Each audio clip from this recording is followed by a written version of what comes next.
উপস্থিত হয়েছি। আজকের এই দিনে ইতিহাসের অন্যতম নেককারজনক যে ঘটনা, সেটি আমার বিশ্ববিদ্যালয়ের শামসুন্নাহার হলের শিক্ষার্থীদের সাথে হয়েছিল।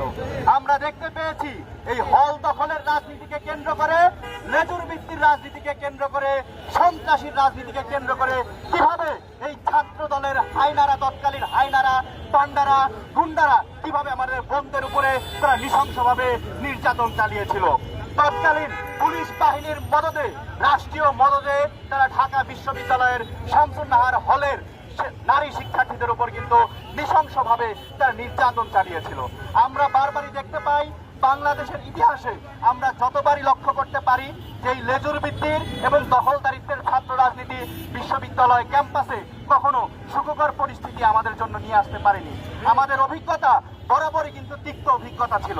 আমরা দেখতে পেয়েছি সরকার দলের ছাত্র সংগঠনগুলো তারা সরকারের পেটোয়া বাহিনীতে তারা পরিণত হয়, তারা সরকারের এজেন্ডা বাস্তবায়নে তারা শিক্ষার্থীদের স্বার্থের বাইরে বারবারই অবস্থান নেয়।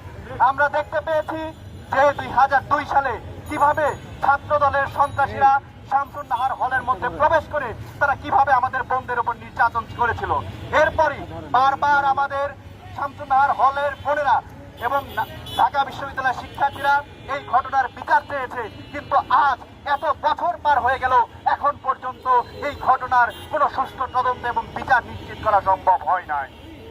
আমরা বলে দিতে চাই স্পষ্টভাবে, কেউ যদি কখনো দখলদারিত্ব, সন্ত্রাস এবং চাঁদাবাজির রাজনীতিকে আবারও পুনর্প্রতিষ্ঠা করতে চায়, আমরা সুস্পষ্ট ভাষায় বলে দিতে চাই, আমরা ছাত্রলীগকে যেইভাবে বাংলাদেশ থেকে উৎখাত করেছি, যারা আবারও এই ধরনের রাজনীতি বাংলাদেশে পুনর্প্রতিষ্ঠা করতে চাইবে তারাও ছাত্রলীগের মতো লেজ গুটিয়ে দেশ থেকে পালাতে বাধ্য হবে।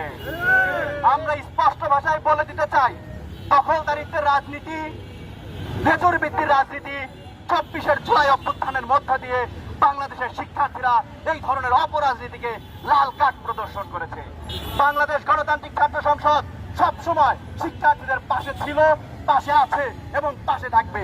কেউ যদি আবার কখনো এই ধরনের দখলদারিত্বের রাজনীতি পুনর্প্রতিষ্ঠা করতে চায়, বাংলাদেশ গণতান্ত্রিক ছাত্র সংসদ ঢাকা বিশ্ববিদ্যালয়ের শিক্ষার্থীদেরকে সাথে নিয়ে তাদেরকে উপযুক্ত জবাব দিতে প্রস্তুত রয়েছে।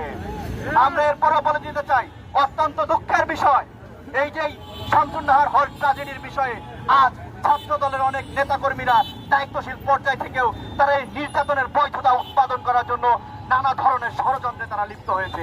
আমরা স্পষ্ট ভাষায় বলে দিতে চাই, অতীত থেকে শিক্ষা নিন, ইতিহাস সূত্রে ভালোভাবে সম্প্রীতির রাজনীতি করার চেষ্টা করুন, নয়তো বাংলাদেশের শিক্ষার্থীরা আপনাদেরকে প্রত্যাখ্যান করতে বাধ্য হবে।